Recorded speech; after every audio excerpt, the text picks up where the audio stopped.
పోనీ సీఎం రేవంత్ రెడ్డి రాజకీయం కోసం మాట్లాడాడని వాళ్ళు అంటున్నారు కదా. పోనీ వీళ్ళు ముందుకు వచ్చి లేదు ఆయన రాజకీయం కోసం మాట్లాడినాడు, ఆయన మాట్లాడింది అవాస్తవము, మేము రాయలసీమ ఎత్తిపోతల పథకాన్ని ఎట్టి పరిస్థితుల్లో నిర్మించి తీరుతామని వీళ్ళు చెప్పాలి కదా. ఏం చెప్తాడు మంత్రి? రాయలసీమ ఎత్తిపోతల నిరుపయోగం అన్నాడు కదా ఇరిగేషన్ మంత్రి. మరి తెలంగాణ ముఖ్యమంత్రి వీళ్ళు అంతా సింక్లో ఉండే మాట్లాడుతున్నారు. ఎక్కడ వీళ్ళు పర్ఫెక్ట్ సింక్రనస్గా ఉండే మాట్లాడుతున్నారు వీళ్ళు. ఎక్కడే కానీ మనం వాళ్ళ మాటలు నమ్మితే మనము అవుతాం, మునిగిపోతాం మనం. అంతే. దీనికి నిరసనగా అంటే మేము ఎంతసేపు ప్రశ్న ఇచ్చినా కూడా వాళ్ళ నుంచి మాకు స్పష్టమైన హామీ రాకపోగా కేవలం ఎదురుదాడి, కేవలం డైవర్షను. మేము ఇది అడిగితే ఎప్పుడో పట్టిసీమ కట్టినాడు కదా అంటారు ఒక ఎమ్మెల్యే.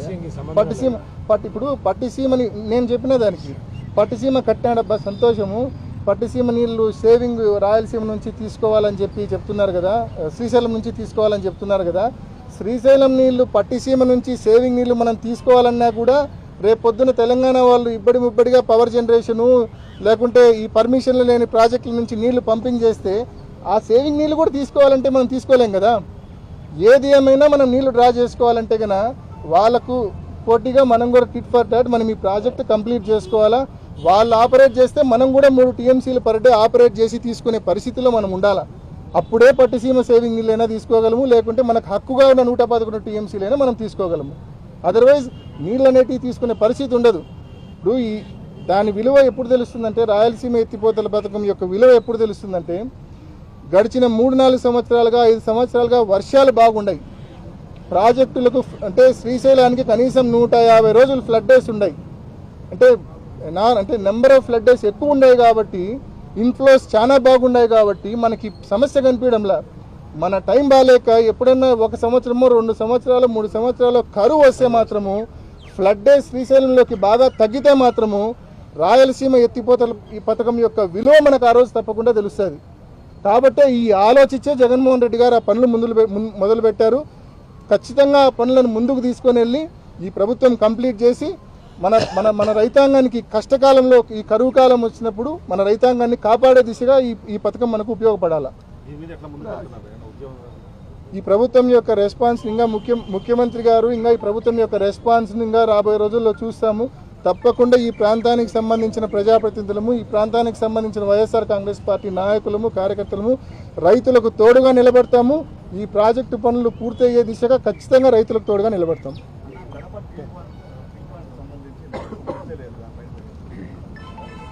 కడప స్టీల్ ప్లాంట్కి సంబంధించి JSW వాళ్ళు ముందుకు వచ్చినారు టేకప్ చేస్తామని చెప్పి. మన ప్రీవియస్ గవర్నమెంట్లోనే ముందుకు వచ్చినారు.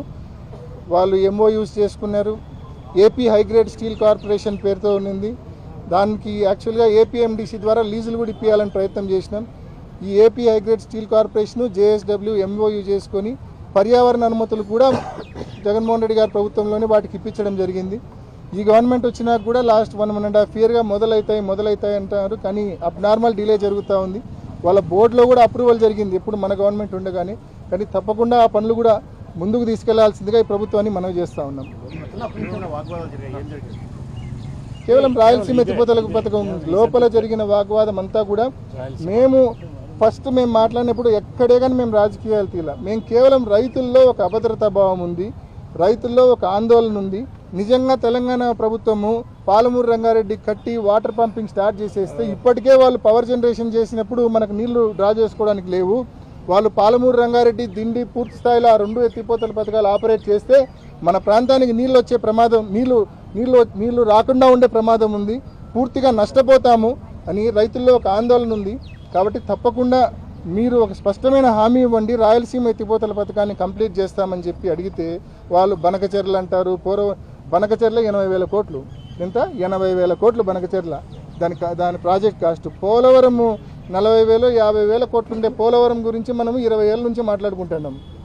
బనకచెర్ల అంటే 80,000 కోట్లు. ఇంకా ఆ ప్రాజెక్ట్ అంటే 50 ఏళ్ళు కడుతుంది. అంటే ఈ 50 ఏళ్ళ లోపల ఈ ప్రాంతంలో రైతు అనేవాడు ఎవడు మిగిలి ఉండాలి కదా. మేము కనీసము తెలంగాణ వాడు ఇబ్బడి ముబ్బడిగా నీళ్లు దోచేస్తా అన్నప్పుడు ఈ ప్రాంతంలో రైతు అనేవాడు ఉండాలి కదా. ఆ టయానికి 50 ఏళ్ళకి ఆ ప్రాజెక్ట్ అయిపోయే టయానికి. అంటే నువ్వు తప్పు చేసినావు, నువ్వు భయపడ్డావు.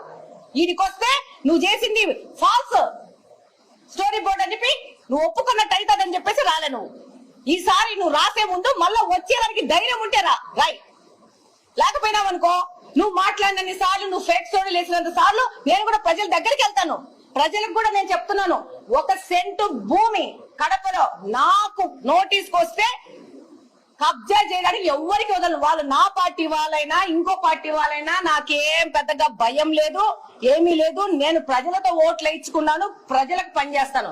ఈ రోజు చెప్తున్నాను, నాకు గెలిచినప్పటి నుంచి కేసీ కెనాల్ మీద ఆ పక్కన లేఅవుట్లు వేసేసి ఈ సాక్షి సంబంధించిన సానుభూతి పనులు లేఅవుట్లు వేసుకొని కేసీ కెనాల్ మీద పర్మిషన్ లేకుండా కల్వట్లు కట్టుకొని ఆ యొక్క లేఅవుట్లకు రస్తాలు చేసుకున్నారు. నేను ఫార్మల్ గా ఒక లెటర్ రాసి దీని మీద సర్వే చేయమన్నాను. ఇప్పుడు ఫార్మల్ గా చెప్పను, వెళ్తాను. ఎవడెవడు లేఅవుట్ వేసినాడు, ఎవడెవడు కేసీ కెనాల్ మీద కల్వట్టు కట్టినాడు, ఎవడెవడు ఈ సాక్షి పేపర్ కు ఈ పార్టీకి సంబంధించిన వ్యక్తులు అందరినీ బయటికి లాగుతాను. నువ్వు ఫేక్ రాస్తే నేను నిజాలు బయటికి తీస్తాను, గుర్తుపెట్టుకోండి. అందరూ నీ పార్టీలో పనిచేసిన నాయకుల లెక్క గలీజ్ వ్యవహారాలు చేస్తారనుకుంటే అది నీ బుద్ధి పొరపాటు. నేను కడప ప్రజలకు మాత్రం పనిచేస్తాను. కుదిరితే నా శక్తి ఉంటే 10 రూపాయలు కడప ప్రజల కోసం ఖర్చు పెడతాను. ప్రజల దగ్గర నుంచి నాకు ఒక్క నయా పైసా కూడా అక్కర్లేదు, గుర్తుపెట్టుకోండి. ఈ రోజు ఎంతో మంది వస్తారు, నా చేతనైనా కానీ నేను సాయం చేస్తా ఉన్నాను. ఎంతో మంది గ్రీవెన్స్ వస్తారు. ఒక్కసారి గ్రీవెన్స్ ఏ రోజు వచ్చి కవర్ చేసినావు నువ్వు? ఇక్కడ ఏం జరుగుతున్నాయో సిగ్గుండాల మనిషికి. నీ పేపర్ వాళ్ళు నువ్వు ఆర్థికంగా సాయం చేయకపోతే నా దగ్గరికి వస్తున్నారు సీఎం రిలీఫ్ ఫండ్ కోసం.